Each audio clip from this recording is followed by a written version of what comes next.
Кількість постраждалих внаслідок авіапригоди у Підмосков'ї зросла до 74. Стільки людей звернулися до лікарів.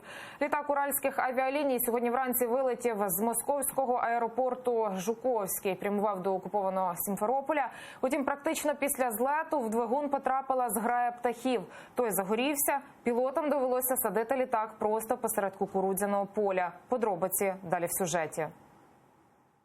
Ці кадри вдалося зафільмувати пасажирам літака. На них видно, як аеробус лише відривається від землі, і в нього вирізається зграя чайок. Одразу після цього у літака почалися неполадки з двигунами. Один заглох, інший задимівся. Згодом вони відключилися. Мы взлетали с Жуковского примерно через секунд 5 после взлета. Самолет начало очень жестко трясти. Через секунд 5 после этого начали мигать лампы с правой стороны самолета, и запахло гарью.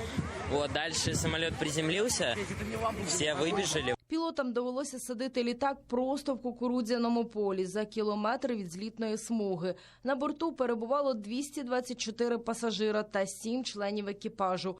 Люди, яких екстрено евакуювали з літака, пробиралися через кукурудзу до автобусів. Там у нас, в принципе, гробовая тишина была. Все просто ждали своей участи. Резкий удар о землю, когда я просто держала маленького ребенка, потому что вес небольшой, я боялась, что там ее трясти вообще будет. Всі пасажири та члени екіпажу живі, проте є травмовані. У людей в основному легкі травми кінцівок, адже літак сідав без шасі. Нині з травмою хребта лишили у лікарні лише одну жінку.